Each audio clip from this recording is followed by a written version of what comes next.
അയ്യപ്പേട്ടാ, ഈ ഷൊർണൂർ കുളപ്പുള്ളിയിൽ ഒരു സിമെന്റ് വ്യാപാരി അദ്ദേഹത്തിന്റെ ആ ഒരു പ്ലാന്റ് സിമെന്റിന്റെ ഗോഡാണ് അടച്ചു പൂട്ടിക്കുന്ന ഒരു അവസ്ഥയിലേക്കാണ് CITയുടെ ഇടപെടൽ മൂലം ഉണ്ടായിട്ടുള്ളത്. അപ്പോൾ ഇതെന്താ സംഭവം എന്ന് വെച്ച് കഴിഞ്ഞാൽ നോക്കുകൂലി തന്നെയാണ് അതിൽ പ്രധാനമായിട്ടും. സിമെന്റ് ഇറക്കാൻ കഴിയാത്തത് കൊണ്ട് 20 ലക്ഷം രൂപയുടെ ബാധ്യതയുണ്ട് എന്നുള്ളതാണ് അദ്ദേഹം പറയുന്നത്. അതായത് ജീവൻ ഒടുക്കേണ്ട ഒരു അവസ്ഥയിലേക്ക് അദ്ദേഹം പോയിക്കൊണ്ടിരിക്കുകയാണ്.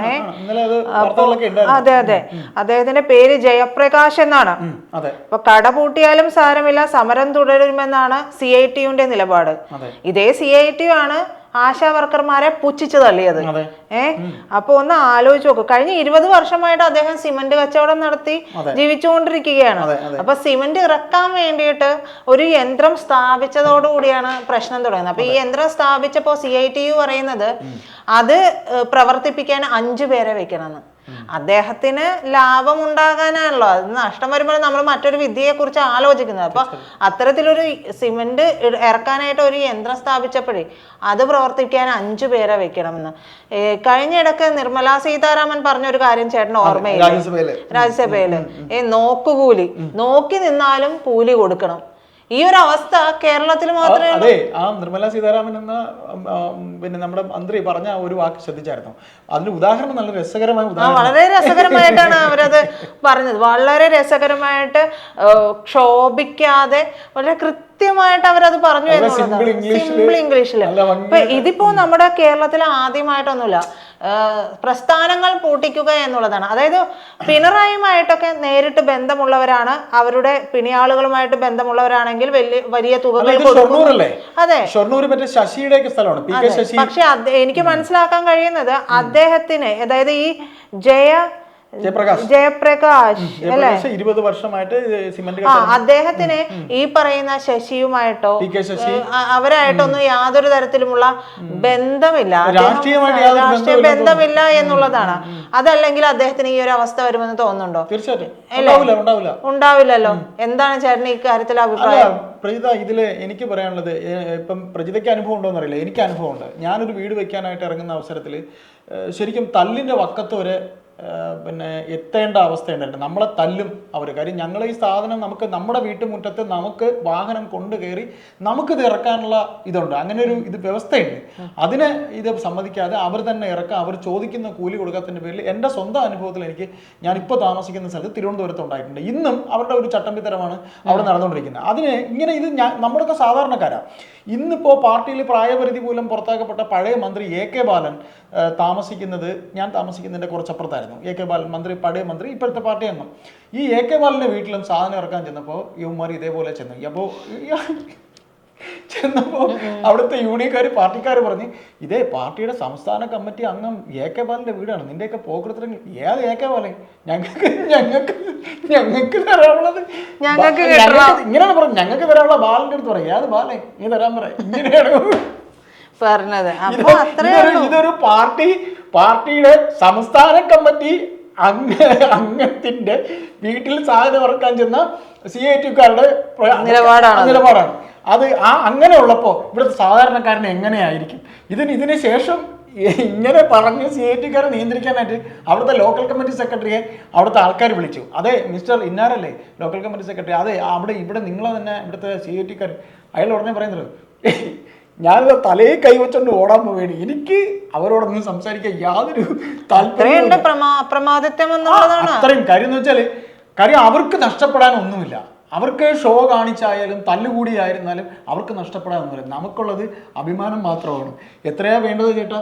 അത് 1500. ഒന്നും ചെയ്തില്ല. ഇപ്പൊ പറഞ്ഞതുപോലെ ഈ സാധനം ഇങ്ങനെ കൊണ്ടുവന്ന് ഇങ്ങനെ വെച്ച് ഇതല്ലേ, ശരി നിങ്ങൾക്ക് ഇറക്കാൻ പറ്റി ഇറങ്ങി, ഞങ്ങൾക്ക് ഒരു 1500 ഇറങ്ങിയതാ. ഇങ്ങനെ നോക്കിയതേ ഉള്ളൂ. ഈ ദൃഷ്ടി പതിയുന്നതിനാണ് 1500 രൂപ. അപ്പൊ ദൃഷ്ടിക്ക് വിലയുണ്ട്.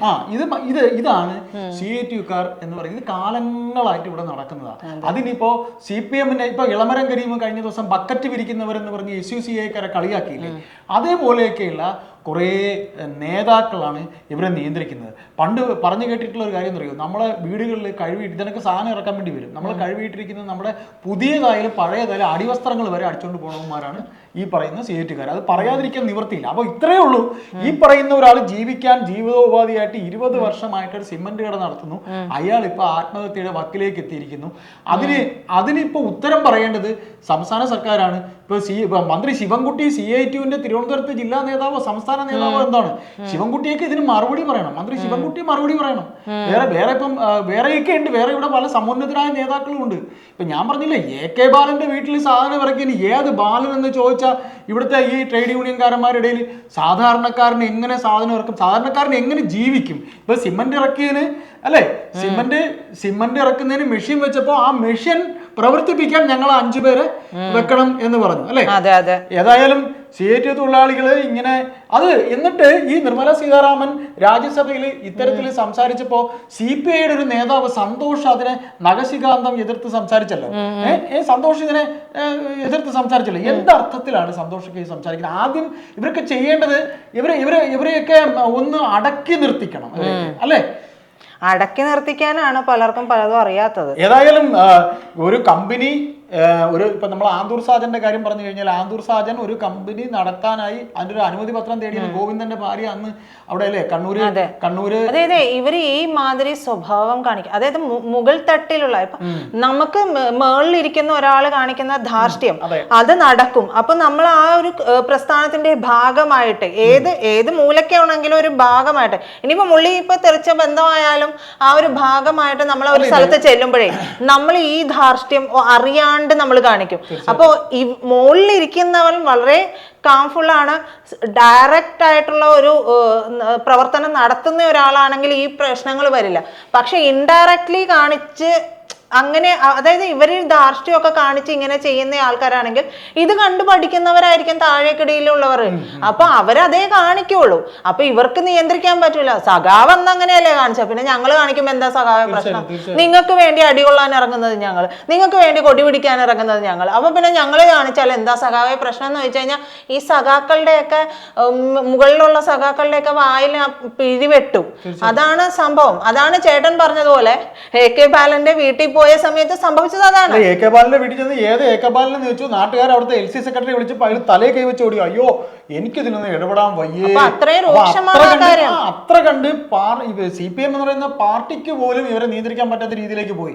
അതിന്റെ ഏറ്റവും വലിയ പ്രശ്നം എന്ന് പറഞ്ഞാൽ നിയന്ത്രിക്കാൻ പറ്റാത്തതുകൊണ്ടൊന്നുമല്ല, നിയന്ത്രിക്കാനൊക്കെ മനസ്സിലാക്കണം. നമ്മള് ഇത് ഈസ് ഓഫ് ഡൂയിങ് ബിസിനസിന്റെ കേരളമാണ്. ഈസ് ഓഫ് ഡൂയിങ് ഇങ്ങനെയാണ് നടക്കുന്നത് എന്ന് മാത്രമേ ഉള്ളൂ. അതായത് അവരവരുടെ ഈ മുഖ്യമന്ത്രിക്ക് ഒരു ചടങ്ങുണ്ടല്ലോ, പ്രധാനപ്പെട്ട എല്ലാ കാര്യങ്ങളും നടക്കും. പൗരപ്രമുഖരെ കാണും. അതായത് ഈ പൗരപ്രമുഖരുടെ കോടികളും ലക്ഷങ്ങളും ഒക്കെ ഈ ഒത്തുതീർപ്പിന് കിട്ടും. അതെ, അതിന്റെ പ്രധാനം എന്താ? കോടികളും ലക്ഷങ്ങളും പോക്കറ്റിലേക്ക് വീഴുക. ഈ സാധാരണക്കാരൻ ഒരു ബിസിനസ് നടത്തുമ്പോൾ അവന് കോടികളൊന്നും കൊടുക്കാൻ കഴിയില്ല. അവൻ അത് അന്നന്നത്തെ ഉപജീവനത്തിന് വേണ്ടി അവൻ എവിടെ നിന്നൊക്കെയോ എടുത്ത പൈസയും ഒക്കെ മറിച്ചിട്ടായിരിക്കും ഈ ബിസിനസ് നടത്തിക്കൊണ്ട് പോകുന്നത്. ഈ സർക്കിളിലെ ഏതെങ്കിലും ഒരു കണ്ണി തെറ്റിയാൽ ഒരു സാധാരണക്കാരൻ വീണു. അപ്പോ അവരുടെ കയ്യിൽ നിന്നൊന്നും കിട്ടാനില്ലാത്തതുകൊണ്ട് പൗരപ്രമുഖരെ മാത്രമേ കാണുള്ളൂ. തീർച്ചയായിട്ടും. അല്ല, ഇപ്പൊ പ്രീത പറഞ്ഞ പോലെ ഈ പ്രൊവോക്കേഷൻ ഉണ്ടാക്കുന്ന മേൽഘടക ഇരിക്കുമ്പോഴത്തേക്ക് പിന്നെ ഇവരെന്താ ചെയ്യാൻ പറ്റുക? ഈ പറയുന്നവരൊക്കെ ഇതിന്റെ അപ്പുറം അല്ല, അത് ചിലത് ഭ്രാന്തുകളാണ്. അത് ആ ഭ്രാന്തുകളെ അങ്ങോട്ട് ആ രീതിയിൽ കണ്ട് എറിയുക എന്നുള്ളത് മാത്രമേ ഉള്ളൂ. ഏതായാലും ഈ പറയുന്ന 3 മാസം മുൻപാണ് ജയപ്രകാശ് ഇത്തരത്തിൽ ഈ സ്ഥാപനം ജയപ്രകാശ് സ്ഥാപനത്തിൽ ലോറിയിൽ നിന്ന് സിമന്റ് ചാക്ക് ഇറക്കുന്നതിന് കയറ്റിറക്ക യന്ത്രം സ്ഥാപിച്ചത്. ഇപ്പം ഇങ്ങനെ അതുകൊണ്ട് വെച്ച് പോലും അദ്ദേഹത്തിന് ജീവിക്കാൻ പറ്റും. അദ്ദേഹം കഴിഞ്ഞ ദിവസം പറഞ്ഞു, ഞാൻ ആത്മഹത്യയുടെ വക്കീലാണ് എന്ന് മാധ്യമപ്രവർത്തകരോട് പറഞ്ഞിരിക്കുന്നത്. ഏതായാലും വേലി തന്നെ വിളവ് തിന്നുന്ന ഈ ഒരു വ്യവസ്ഥിതിയിൽ നമ്മളൊക്കെ വെറും കാഴ്ചക്കാരായി നിൽക്കാനേ നമുക്ക് കഴിയുള്ളൂ. അല്ലാതെ നമുക്ക് ഇതിൽ കൂടുതലൊന്നും നമ്മുടെ ശബ്ദത്തിനൊന്നും ഒരു വിലയും ഉണ്ടാകില്ല എന്ന് തന്നെ നമുക്ക് പറയാനുള്ളത്.